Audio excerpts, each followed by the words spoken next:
Знаете ли, че в един от старите квартали на София има блок, в който никой не смее да се качи на асансьора след полунощ? Официално блок 104 има 12 етажа, но техниците знаят за етажът фантом. През зимата на 1984 в таванското помещение се нанесъл странен наемател, фотограф, който работел за милицията. Той зазидал прозорците и превърнал апартамента в тъмна стаичка.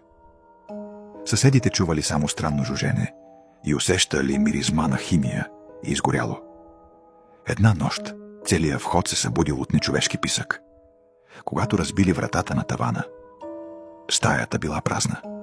Нямало мебели, нямало хора. Но по стените били налепени стотици снимки. Всичките на един и същи тъмен коридор, който не съществува в сградата.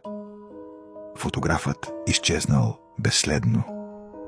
Но казват, че механизмът на асансьора е заробена душа. Ако се качиш в 3 сутринта и натиснеш копчето за последния етаж, кабината не спира там. Тя продължава нагоре към 13-тия етаж. Вратата се отваря бавно към тъмен коридор, пълен с снимки, които още съхнат. И ако се заслушаш, ще чуеш странни звуци, идващи от него. Той още е там и чака следващия си модел.